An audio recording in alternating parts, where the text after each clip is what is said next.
बसने लगे आंखों में कुछ ऐसे सपने, कोई बुलाए जैसे नैनों से अपने, नैनों से अपने। ये समा समा है ये प्यार का, बस एक सीट के इंतजार का, दिल ना चुरा ले कहीं मेरा, मौसम ड्यू के बहार का। जी हाँ, नमस्कार, स्वागत है आपका हमारे इस YouTube चैनल पर। मैं मुनमुन श्रीवास्तव आपका हार्दिक अभिनंदन करता हूं और आज मैं काफ़ी खुश हूं। खुश इसलिए हूं क्योंकि जीत आपकी हुई है। जीत आपकी इसलिए हुई है क्योंकि जैसे ही मॉप अप राउंड शुरू हुआ था उसके साथ टेक्निकल ग्लिचेस के साए लगातार थे, जिसको कि हमने लगातार रिपोर्ट किया। और मैं आपका भी इसके लिए शुक्रगुजार रहूंगा कि आप इमीडिएटली जो है वो कमेंट करके या फिर मुझे व्हाट्सएप करके या फ़ोन करके बता रहे थे। और ये सारा संज्ञान DU के vice chancellor professor Yogesh Singh ji ने लिया और उन्होंने कहा कि मॉप अप राउंड को एक्सटेंड कर दिया जाए। और जैसे ही नोटिस निकला उस वक्त दिल्ली विश्वविद्यालय में जो है वो डूसू चुनाव के लिए नामांकन वापसी का अंतिम दिन था और ABVP यानी अखिल भारतीय विद्यार्थी परिषद और NSUI national student union of India, जिन दो के बीच में परंपरागत रूप से डूसू चुनाव में मुकाबला होता है, उनके जो उम्मीदवार हैं वो बाहर आए और उनका पूरा एक जो प्रदर्शन चल रहा था वहां पर उसको हम कवर कर रहे थे। एक कवरेज आप देख भी चुके हैं, बाकी कुछ और कवरेज भी आपको देखने को मिलेगी। और उसी समय ये चर्चा चल रही थी कि जो है बस तुरंत नोटिस लाया जाए। तो नोटिस में ये था पहले कि कुछ घंटे बढ़ा दिए जाए, लेकिन सवाल ये था कि कितने कॉलेजेस ने अभी एलोकेशन शुरू की है। आपको पता होगा, मैंने एक वीडियो में बोला था कि अभी 15% कॉलेज ऐसे हैं जिन्होंने एलोकेशन शुरू ही नहीं की। और ये बिल्कुल उसके रिवर्स निकला कि 15% ने ही एलोकेशन की है, बाकियों ने तो एलोकेशन की ही नहीं है। जी हाँ, ये बड़ा दिलचस्प जो है वो आंकड़ा रहा जो हमें विश्वविद्यालय के सूत्रों ने बताया। और जो है वो जब मैंने कई और इंटरव्यूज किए तो ये सारी जो परतें हैं वो छन छन के निकलनी शुरू हो गई। कई लोग मैंने देखा वीडियो पे कमेंट कर रहे थे, अरे UR वालों को तो कुछ नहीं मिलेगा, इसको कुछ नहीं मिलेगा, उसको कुछ नहीं मिलेगा, कैटेगरी वाले सब ले जाएंगे। इस तरह की भाषा ना बोलिए। कैटेगरी DU ने नहीं दिया है, कैटेगरी गवर्नमेंट ने दिया है।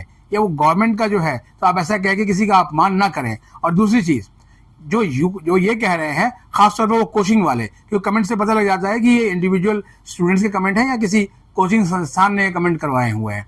तो उस कमेंट में ये था कि UR वालों को कुछ नहीं मिला। मेरे पास ऐसे कम से कम 20 से 25 व्हाट्सएप है जिसमें UR को भी सीट मिली है। जी हाँ, थोड़ी एलोकेशंस में भी UR को सीट मिली है और एक नहीं 5 सीट मिली है। 4 से 5 सीट उनको मिली है। बाकायदा उन बच्चों ने अपना स्क्रीनशॉट भी मुझे शेयर किया उस पे कि सर हमारी आइडेंटिटी मत रिवील कीजिएगा। वो हम करते भी नहीं है, क्योंकि एक पत्रकार होने के नाते ये जर्नलिस्टिक एथिक्स होते हैं कि आप किसी की जो है वो व्यक्तिगत जो उसकी आइडेंटिटी है वो अगर रिक्वेस्ट करता है तो उसको आप रिवील ना करें। इसलिए हमने उसको रिवील नहीं किया। लेकिन मैं आपको बता देता हूं कि सीट हर कैटेगरी में अलॉट हो रही है। अब आप ये सोच रहे होंगे कि जो ये एक्सटेंड किया गया है टाइम, इसमें होगा क्या। देखिए, इसमें क्या है कि डूसू चुनाव चल रहा है। बार बार डूसू चुनाव का जिक्र इसलिए कर रहा हूं क्योंकि डूसू चुनाव दिल्ली विश्वविद्यालय के लिए सबसे महत्वपूर्ण होते हैं। आप सोच नहीं सकते कि इस चुनाव को लेकर पार्टियों में कितनी जल्दबाजी होती है कि तमाम बड़े नेता और छत्र इस चुनाव प्रचार में जो है वो लगे रहते हैं। और दिल्ली विश्वविद्यालय में भी इस चुनाव को कंडक्ट कराने की जिम्मेदारी शिक्षकों पे होती है। और केवल डूसू ही नहीं, डूसू चुनाव तो अपनी जगह पर है, कॉलेज छात्र संघ के चुनाव भी होते हैं, उसकी जिम्मेदारी भी टीचर्स पे होती है। तो एडमिशन प्लस इलेक्शन, इन दोनों की जिम्मेदारी उन पर चल रही है। तो लिहाजा जो अब फिलहाल निर्देश है कॉलेजों को, उसमें यह है कि आपकी जो सीट्स हैं, जितनी सीट्स वैकेंट हैं, आप उसका जो है वो डबल ऑफर करें आप स्टूडेंट को। तो ये एक नया प्रोसेस है और ये मुझे लगता है कि वेटिंग लिस्ट के साथ साथ ही जो है वो ये ऑफर हो जाएगी। और शायद कोई वेटिंग लिस्ट कॉलेज तैयार ना करें क्योंकि समय बहुत थोड़ा है। क्योंकि तमाम जो प्रिंसिपल हैं उन्होंने DU के एडमिशन ब्रांच को बोल दिया है कि अब इसके बाद जो है वो एडमिशन अगर लेंगे तो उन स्टूडेंट्स को हम पढ़ाएंगे कब, क्योंकि 4th ईयर भी जो है वो DU के कॉलेजेस में है और ये भी है। तो अभी जो नई टाइमलाइन है उस टाइमलाइन के हिसाब से अब कॉलेज आपको जो है वो 13 तारीख तक जो है वो सीट एलोकेट करेंगे रात के 11:59 तक। यानी कि 11:59 तक आपको सीट मिलने की संभावनाएं हैं। अभी आज जो है वो 12 तारीख है और अभी कल रात 11:59 तक भी समय है और आज जो है वो मैक्सिमम अलॉटमेंट्स होंगी। ठीक है, आज के दिन। क्योंकि अभी क्या है कि नामांकन वापसी के बाद जो है वो चुनाव एक तरफ से सेटल हो गया है, प्रत्याशी अब चुनाव प्रचार के लिए निकल चुके हैं और जो कॉलेजेस में टीचर्स हैं वो करेंगे। लेकिन समस्या कहाँ आ रही है, ये जो नया प्रोसेस है उसमें समस्या यही है कि जो टीचर इंचार्ज हैं और एडमिशन इंचार्ज हैं वो परेशान हैं।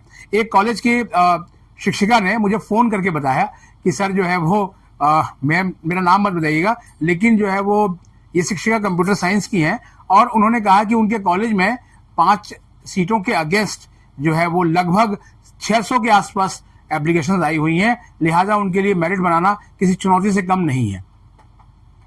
तो आप सोच सकते हैं कि ऐसा ही है, क्योंकि सीटों की संख्या बहुत थोड़ी है। लोग जो ये कह रहे हैं कि तमाम सीटें कम हैं, एप्लीकेशंस ज्यादा हैं, लेकिन अगर जो है वो मोर देन डबल कहा गया तो उसमें मैक्सिमम बच्चों को एकोमोडेट किया जा सकता है अगर थोड़ा सा जो है वो एडमिशन ब्रांच और डीयू के कॉलेजेस इनके बीच में तालमेल हो। क्योंकि कॉलेजेस ये शिकायत करते हुए आ रहे हैं कि एडमिशन ब्रांच की ओर से उन्हें लगातार जो है वो नहीं मिल रहा है कोऑर्डिनेशन, जिसकी वजह से उन्हें समझ में नहीं आ रहा कि कब कब क्या करना है। अब जैसे मल्टीपल एलोकेशंस है, एक जगह जब नोटिस निकला था तो उसमें कहा गया था कि अगर आपको एक जगह सीट मिल जाती है और कहीं और आपको एलोकेशन होती है तो आप स्विच कर सकते हैं। तो ऐसे में जो है वो एक कॉलेज के प्रिंसिपल ने कहा कि ये बच्चे फिर स्विच ही करते रहेंगे, आप बार बार इन्हें अपग्रेड और स्विच देते रहिए, तो ये जो प्रक्रिया है वो कहीं जाकर कहीं स्टॉप ही नहीं होगी, और नहीं होगी तो फिर जो है वो आप पूरे साल एडमिशन ही करते रहिए। तो ये है कि आज आपको सीट मिलने की संभावनाएं बहुत ज्यादा है। एक सवाल और एक बच्चे ने पूछा था कि सर जो है वो क्या हम फीस अभी जमा कर दें अगर हमें मिल गई है? बिल्कुल आप जमा कर दीजिए, क्यों आप इंतजार करते हैं कि जो डेट एक्सटेंड की गई है 15 तारीख तक, 15 सितंबर को शाम के 5 बजे तक फीस जमा करने की, अगर आप अभी कर देंगे तो आपके लिए ईजी होगा, आप सेटल्ड हो जाएंगे, आपका एडमिशन हुआ और आप जो है जाइए कॉलेज, जिससे कि आप क्लास अटेंड करें और आपके लिए आसानी हो। दूसरी चीज जो है वो जो मैक्सिमम अभी विश्वविद्यालय के कुछ सूत्रों ने बताया कि 7,000 नहीं जो है वो लगभग 9,000 के आसपास सीटें वैकेंट रही हैं, और जो आउटस्कर्ट के कॉलेज हैं उनमें तो जो नंबर्स हैं वो मतलब हंड्रेड्स में है वैकेंट सीट्स का। तो ये भी एक बड़ी चुनौती है, लेकिन वहां की समस्याएं अलग है, चाहे वो भगिनी निवेदिता कॉलेज हो चाहे वो अदिति कॉलेज हो, क्योंकि इनको तो लेकर वैसे भी कहा गया है कि ये इनमें स्टूडेंट्स का इंटरेस्ट बहुत कम रहता है, तो उनकी अपनी समस्या है। लेकिन जो बाकी के कॉलेजेस हैं जहां पर इक्का दुक्का सीटें हैं, उनमें भी अगर रेशनलाइज तरीके से जो है वो सीट अलॉटमेंट हो तो मैक्सिमम बच्चों को पढ़ने का चांस मिल सकता है। लेकिन आपको क्या करना है, आपको ये करना है कि अपने डैशबोर्ड को देखना है, किसी के बहकावे में नहीं आना है। ये बार बार मैं समझा रहा हूं, अपने डैशबोर्ड को देखिए। अब से थोड़ी देर पहले एक बच्चे का मेरे पास फोन आया इस वीडियो को करने से पहले, क्योंकि मैंने कहा था कि मैं सुबह करूंगा। उसने कहा कि सर जो है वो मेरे को तो सीट अलॉट नहीं हुई। हमने कहा जाके एक बार डैशबोर्ड देखो, और आप हैरान हो जाएंगे कि उसने डैशबोर्ड देखा और इमीडिएटली मुझे फोन किया, सर मेरे को तो सीट कल ही मिल गई थी और मैंने देखा ही नहीं, और आज को मेरा ये ऑफर रात को एक्सपायर हो जाएगा, आज रात को 12 बजे। Thank you sir.